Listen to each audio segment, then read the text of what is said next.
வணக்கம் நண்பர்களே. அண்ட் இன்னைக்கு நான் உங்களுக்கான முக்கியமான விஷயம் தான் சொல்ல போறேன். என்னன்னா, நிறைய பேருக்கு 3D பிரிண்டிங் அப்படின்னா என்னன்னு தெரியல. நிறைய பேர் எங்கிட்ட கேட்குறாங்க. ஸோ அதனால 3D பிரிண்டரை பற்றி எக்ஸ்பிளைன் பண்ணுறதுக்கு தான் இன்னைக்கு நம்ம இந்த வீடியோ பண்ணுறோம். அண்ட் இதுதான் வந்து பார்த்தீங்கன்னா ஒரு 3D பிரிண்டர். இது வந்து பார்த்தீங்கன்னா கிரியாலிட்டியோட எண்டர் 3 வெர்ஷன்.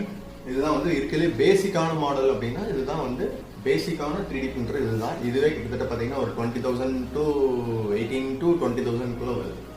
ஸோ இது எப்படி ஒர்க் ஆகுது அப்படின்னா, நம்ம எந்த மாடல் வேணுமோ அந்த மாடலோட 3Dயை வந்து நம்ம இந்த கார்டில் வந்து SD கார்டில் லோட் பண்ணிட்டு, இது வந்து ஸ்லைசர்னு சொல்லுவாங்க. ஸோ அந்த சாஃப்ட்வேர் மூலிமா லோட் பண்ணிட்டு இதில் நம்ம இன்சர்ட் பண்ணிட்டு நம்ம மிஷினில் பிரிண்ட்ன்ற ஒரு ஆப்ஷன் வரும். ஸோ அந்த பிரிண்ட்ன்ற ஆப்ஷனில் நம்ம எந்த மாடல் கொடுத்துருக்கோமோ அந்த நேமில் அதை கிளிக் பண்ணிவிட்டு நம்ம ரன் கொடுத்தோம் அப்படின்னா இந்த மிஷின் வந்து ஸ்டார்ட் ஆகும். ஸோ இந்த மிஷின் எப்படி ஒர்க் ஆகுது அப்படின்னா, நம்ம தேவையான ஃபிலமெண்ட்ஸை